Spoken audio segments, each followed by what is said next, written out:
Quando tudo naufraga, Deus continua no controle. Seja muito bem-vindo a mais um vídeo aqui do canal Santo Dia. É um prazer muito grande para mim ter você aqui comigo e eu espero que você continue comigo até o fim desse vídeo para que Deus possa ministrar no nosso coração, através de mim, para você, uma palavra que Ele trouxe especialmente para este dia. Você já sentiu que está fazendo a vontade de Deus e mesmo assim tudo parece estar errado?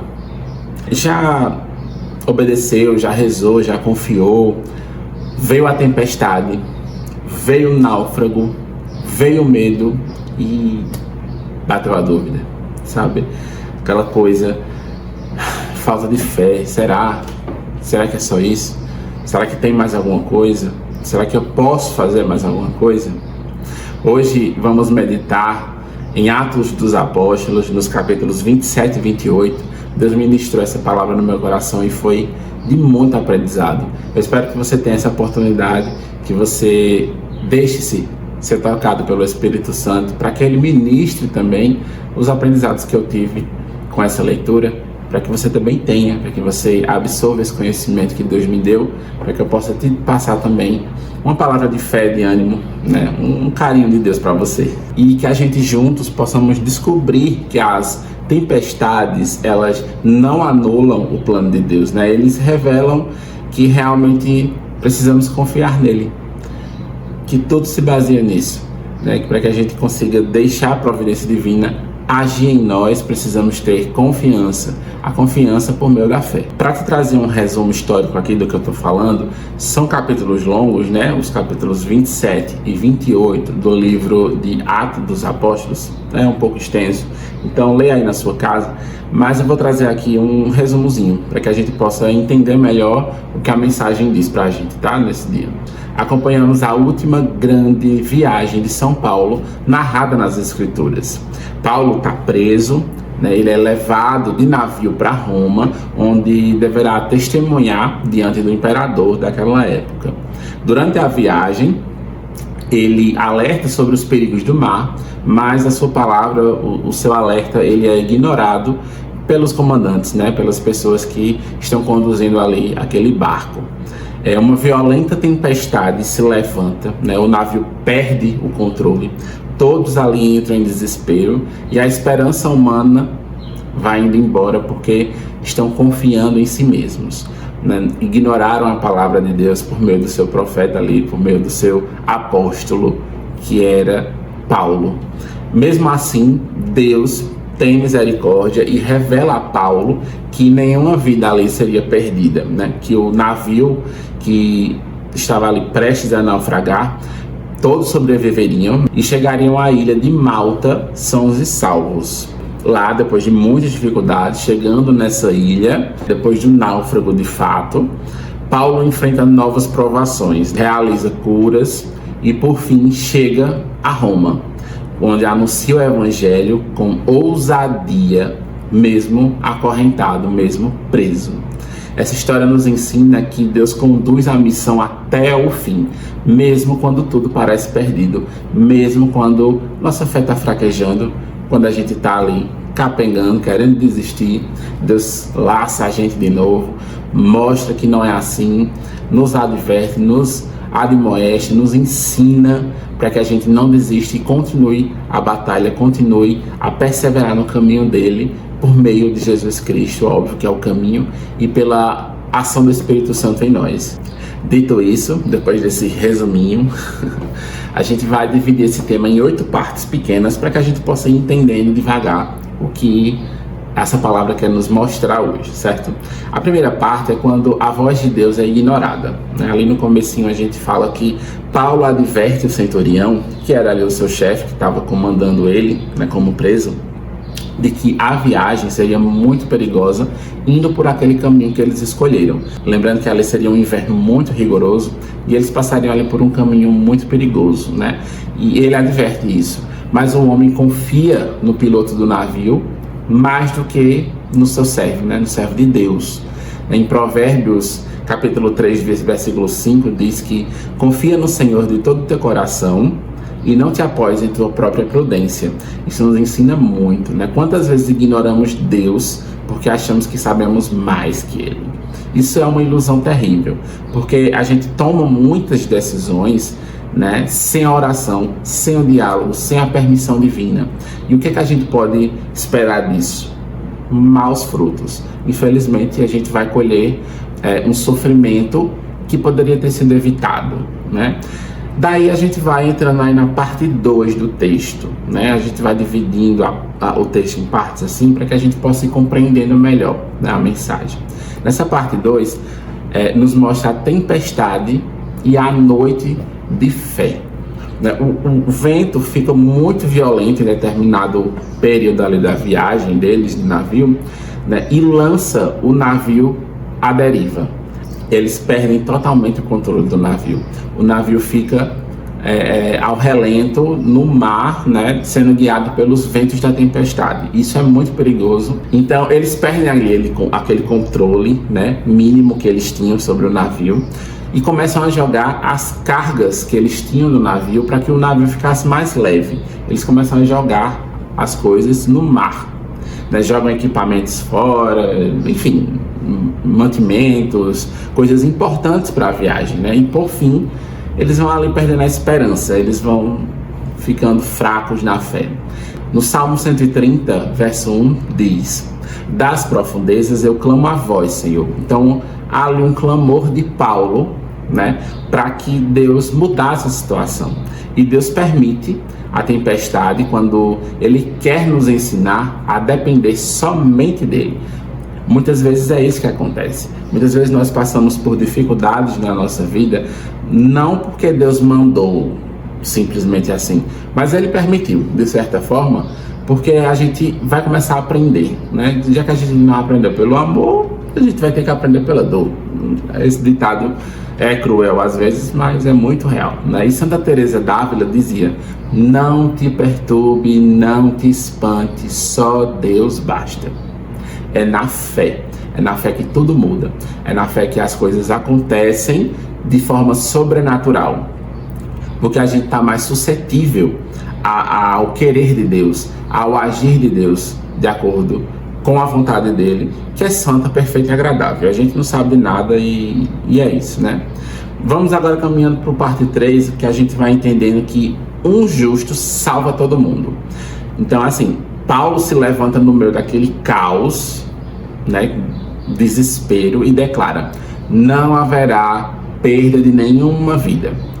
Não porque o navio é forte, não porque a vontade do capitão seria a melhor, não porque toda a experiência que ele tinha de tantos anos de viagens no mar faria com que a inteligência dele fosse capaz de mudar a situação do navio. Não é isso que eu estou falando. Eu estou falando porque ali Paulo intercede, ora a Deus, pede, né, ele sendo fiel a Deus, pede para que Deus tome conta da situação, né? E Deus, com tanta misericórdia, mesmo os homens ali no início da história tendo ignorado a palavra de Deus por meio do próprio Paulo, mesmo assim Deus tem de misericórdia, né? Porque tem um justo, um apóstolo dele. Deus manifestou a sua glória a partir de Paulo ali naquele momento e mudou a situação. Em Atos, no capítulo 27, no versículo 23, eu queria ressaltar esse versículo para você. Diz assim: o anjo do Deus a quem pertenço apareceu-me esta noite. Ou seja, Paulo teve um sonho, e nesse sonho o anjo conta para ele que nada ali, nenhuma pessoa daquela morreria, né? Que aquela situação seria para a glória de Deus, que tudo seria mudado conforme a fé de Paulo, porque ele intercedeu, né? Ele pediu a Deus num clamor sincero, e Deus respondeu por meio de um anjo no sonho dele de que tudo daria certo, né? Que as coisas não seriam para o fim deles, né? Não, aquilo ali não seria o fim de ninguém, né? Mas seria sim a manifestação da glória de Deus. Então, a lição central dessa parte é que a presença de um homem de fé pode sim sustentar muitos, pode sim mudar a realidade de alguém, porque é uma intercessão. A oração de intercessão tem poder sim. Óbvio, o poder de Deus faz o que Ele quiser, da forma que Ele quiser, né? Deus age da forma que Ele quiser. né? Mas às vezes também a gente precisa se abrir, né? Eu intercedo por você, você intercede por mim, e aí a gente vai se ajudando mutuamente na irmandade da fé. Mas o agir de Deus muitas vezes só vai acontecer se eu me permitir, né? Se eu permitir que Deus age em mim. Naquela situação, Deus quis manifestar o poder dele dessa forma. Santo Agostinho diz: Deus nunca abandona aqueles que confiam nele. Então, Paulo, por confiar em Deus, por ter o Deus vivo como o seu Deus, né? Ele como servo fiel de Deus, Deus ouviu o seu clamor, o seu pedido de ajuda, teve misericórdia dele e do povo ao redor e agiu. Daí a gente vai vendo ao passar da leitura, e a gente vai caminhando agora para a parte 4, que tem uma parte que Paulo, muito pleno, muito sereno, reparte o pão, né, que tem, o pouco pão que tem, né, porque fazia muito tempo que eles não comiam, né, mais de 14 dias que eles estavam sem comer, já estavam ficando fracos mesmo, e queriam ainda poupar mais tempo, né, poupar mais comida por mais tempo, na verdade. E Paulo decidiu: não, estamos com fome, a gente precisa viver da providência de Deus e vamos comer agora, vamos repartir o pão. E ali se dá a partilha do pão, né, relembrando ali a Eucaristia, né, o que a gente vive hoje nas santas celebrações eucarísticas, né. Paulo toma o pão, dá graças a Deus e parte, né, no meio da tempestade. Ali, naquele momento de loucura, ainda encontrou-se ação de graças em Deus, né? Encontrou-se um motivo para agradecer a Deus, aquele alimento, aquela oportunidade, aquele sonho. Ele confiava que tudo daria certo, porque Deus se fez presente em seu sonho e porque ele tinha fé, né? Paulo tinha fé, mesmo que os outros ali dissessem o contrário, Paulo tinha fé. E ele queria passar essa tranquilidade, essa serenidade em Deus para as outras pessoas. Muitas vezes somos observados, né?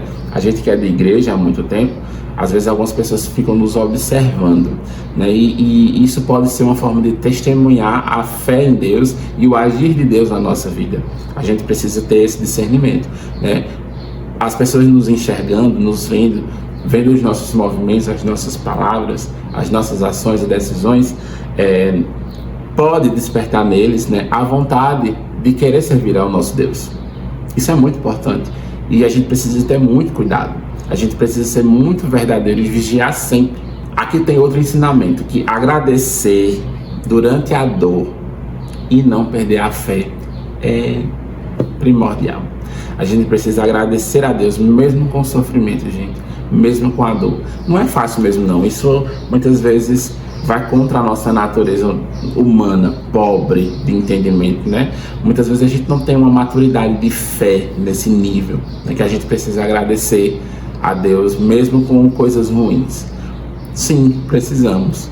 É assim que a gente vai aumentando o nível de fé, sabe? A gente vai fortalecendo a nossa fé em Deus, mostrando a Deus, né, e a nós mesmos, porque Deus já sabe, mas mostrando a nós mesmos que depender totalmente de Deus é o melhor caminho para a gente, né? A gente vai se entregando a Ele, deixando Ele nos moldar, deixando Ele nos levar para o querer dele. Um coração grato abre portas, um coração grato abre oportunidades de milagres. E agora na parte 5 a gente entende que, caminhando aí para o fim já da historinha, o navio ele se perde, né? Mas a promessa se cumpre. Tem aí dois paralelos. Quando o navio se desgraça ali, né, e encalha num monte de areia, as ondas começam a bater muito forte na traseira do navio e ele começa a se desmanchar e as pessoas começam a se desesperar mais e começam a se atirar no mar, aos que sabiam nadar, óbvio, para nadando chegar na ilha que avistavam, já estava perto dessa ilha, né, a ilha de Malta, como a gente falava antes. E começaram a ver que muitas pessoas chegavam lá com facilidade, e foram. Quem não conseguia nadar, começava a se pegar em pedaços do navio, em pedaços de carga, enfim. E aí o mar ia levando até a areia, né, até a praia daquela ilha.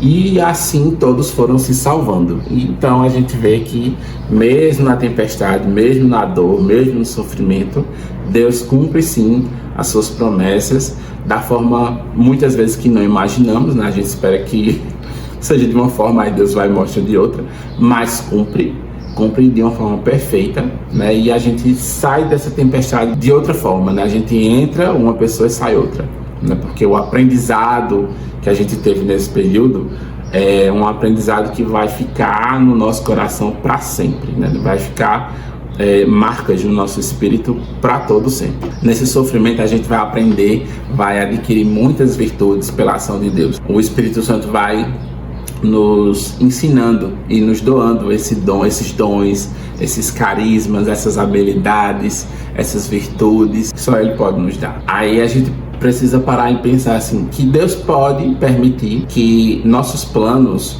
naufraguem para salvar a nossa alma, que nossos planos tenham errado, porque muitas vezes nossos planos nos levariam à ruína.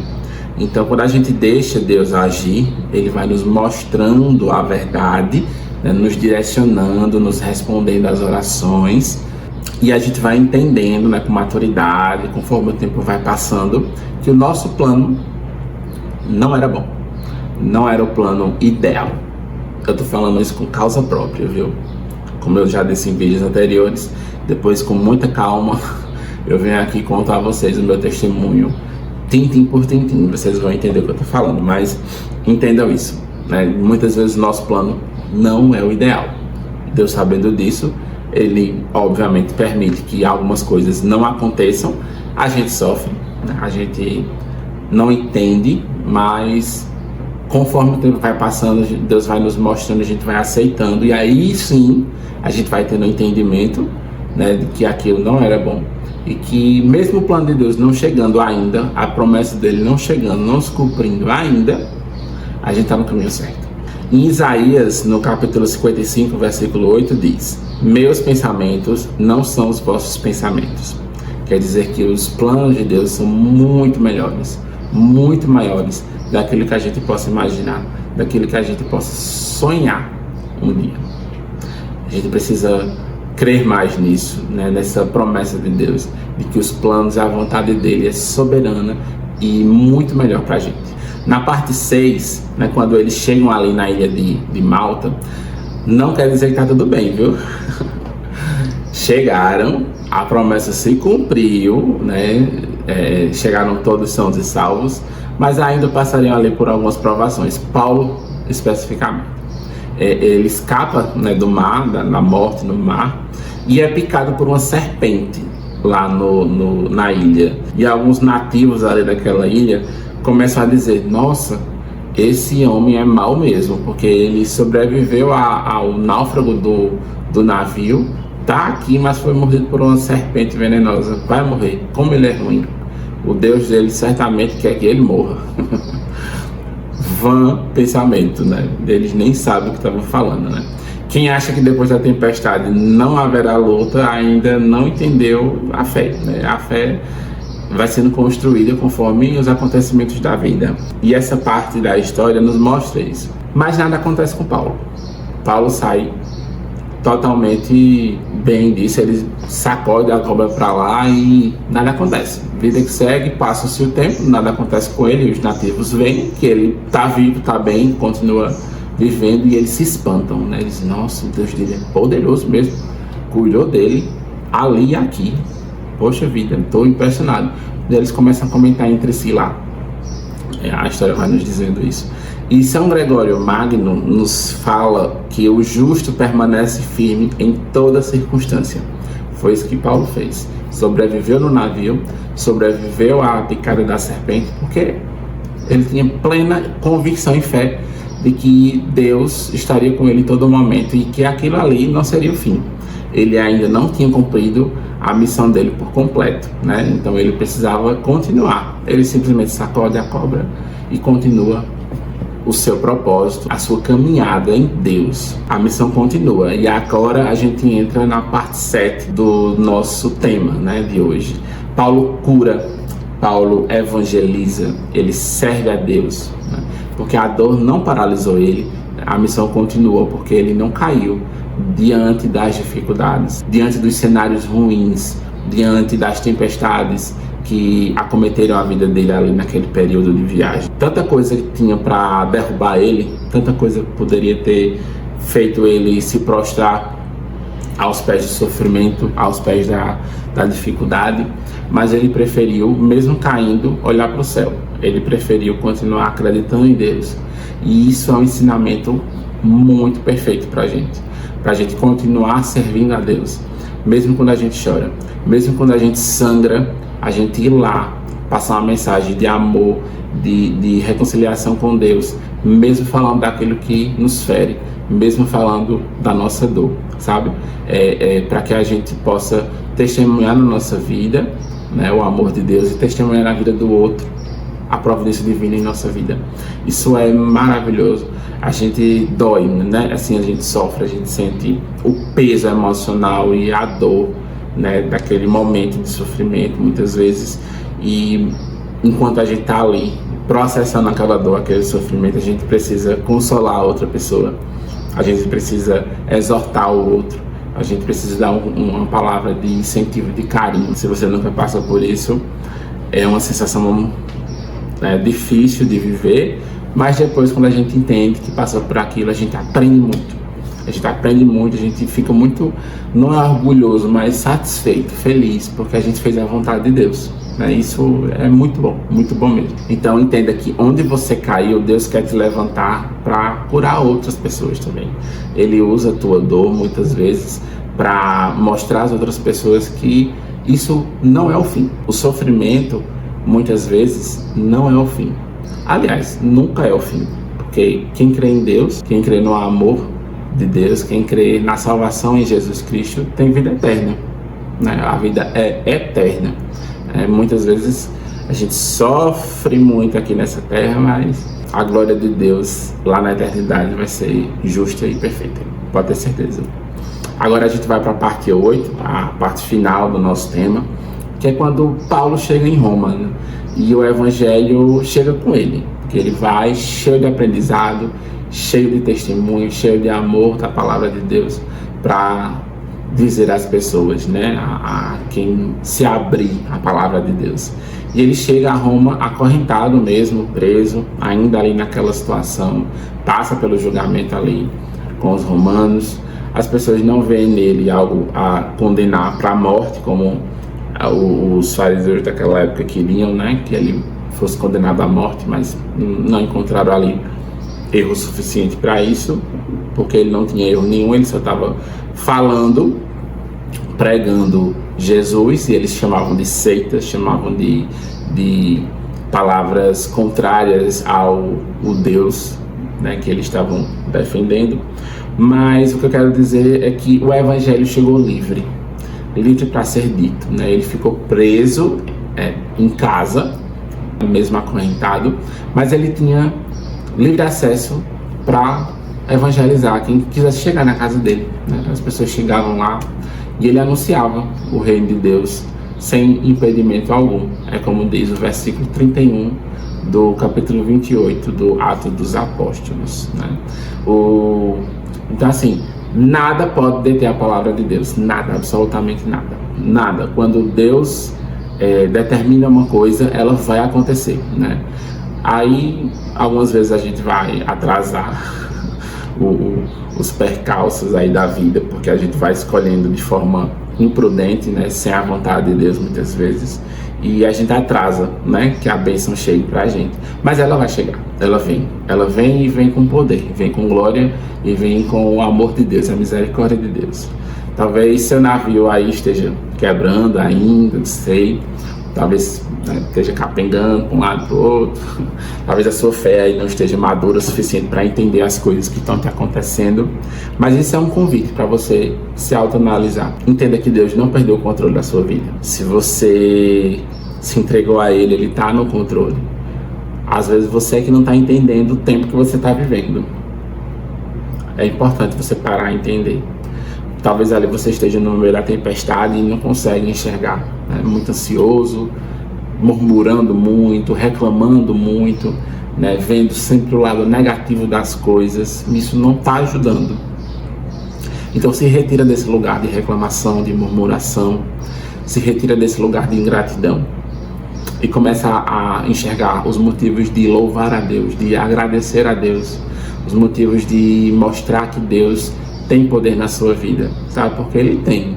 Só o motivo de você acordar de manhã, ter o que comer, ou ter uma pessoa do seu lado, ou ter para onde ir, ter um trabalho, né, o ar que você respira, se você tem um carro, se você tem uma casa, se você tem uma moto, se você tem pessoas, amigos, sabe? Tem tanta coisa para que você possa agradecer. O próprio Deus, o próprio Jesus, sabe? A oportunidade de poder ir à missa, a gente tem as missas livres para que a gente possa ir, não é impedido, pelo menos por enquanto.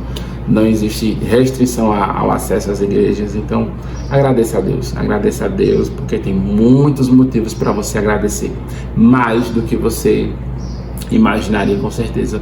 É só você parar para pensar e analisar. Entenda que se você permanecer fiel, a promessa vai se cumprir, né? Isso é uma promessa de Deus. No capítulo 8 de Romanos, no versículo 8, diz que se você permanecer fiel, a promessa vai se cumprir. Então, eu convido você a se prostrar a Deus, se colocar na presença dEle, orar, né? Se entregar numa oração sincera, com o coração quebrantado, disponível para a ação divina, para a misericórdia divina. Diga a Ele: Senhor, me fortalece, sabe? Me enche de virtudes, me enche de amor, me ajuda a passar por esse momento tão difícil. Me dá a fé de Paulo, do apóstolo Paulo, né? Diante de tantas dificuldades, ele continuou, ele perseverou, ele não desistiu. Me ajuda, Senhor, me ajuda a confiar em Ti, né? Mesmo quando tudo parece ser perdido, me ajuda que eu nunca desisto de Ti e da missão que o Senhor me deu, né? Peça a Deus, diga a Ele com muita entrega, com muito carinho, né? E agradeça a Ele por sua vida. Dê a Ele um culto de louvor e gratidão, viu? Deus te espera.